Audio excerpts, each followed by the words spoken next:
नाज़रीन, इस वक्त देखा जाए तो जंग भी है और अमन भी है। ना ये जंग है ना ये अमन है, एक अजीब सी सिचुएशन है और शायद प्रेसिडेंट ट्रंप इसी को ख़त्म करना चाहते हैं। वो चाहते हैं कि जल्दी से जल्दी ऊंट किसी करवट बैठे, लेकिन वो अमन के लिए कुछ नहीं कर रहे। आज भी उन्होंने एक प्रोजेक्ट फ्रीडम के नाम से एक नया प्रोजेक्ट जो है वो लॉन्च कर दिया है और मैं देख रही थी न्यूयॉर्क टाइम्स में एक तफसील से लिखा गया है कि प्रेसिडेंट ट्रंप ने के जो मंसूबे हैं वो कितने नाकाम हैं, उनकी अनपॉपुलैरिटी यानी कि गैर मकबूलियत में बेपनाह इजाफा हो चुका है सिर्फ इस वजह से कि उनकी कोई स्ट्रैटेजी जो है वो इस वक्त समझ में नहीं आ रही है। इसके साथ साथ जो प्रोजेक्ट फ्रीडम है इसका उन्होंने ऐलान किया कि आबनाए हुर्मुज़ के अंदर से जितने भी जहाज़ गुजारे जाएंगे उनकी हिफाजत में गुजारे जाएंगे। आज सारा दिन आपने देखा कि जहाज़ वहाँ से गुजरे भी, हमले भी हुए, ईरान ने मिसाइल हमला करने का दावा भी किया, प्रेसिडेंट ट्रंप ने या यूएस ने कहा है कि कोई ऐसा अटैक नहीं हुआ, लेकिन ये सूरत हाल इस वक्त सामने नज़र आ रही है कि एक नई जंग का आगाज़ हुआ चाहता है और मुख्तलिफ जो तबसरा निगार हैं वो ये कह रहे हैं कि ये जंग सिमट नहीं रही बल्कि ये जंग फैल रही है।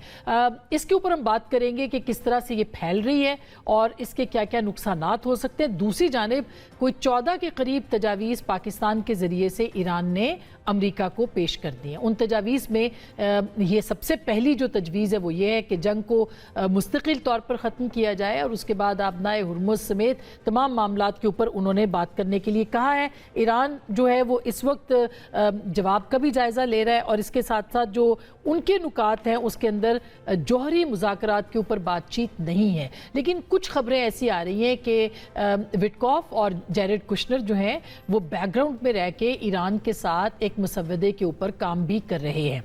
उसका क्या नतीजा निकल सकता है? पहला, दूसरा और तीसरा मरहला ईरान ने जो है वो सजेस्ट किए। पहले मरहले में आबनाए हुर्मुज़ को यानी मुस्तकिल अमन के बाद बतदरीज खोलने और ईरानी बंदरगाहों की अमरीकी नाकाबंदी ख़त्म करने की तजवीज़ जो है वो दी गई है।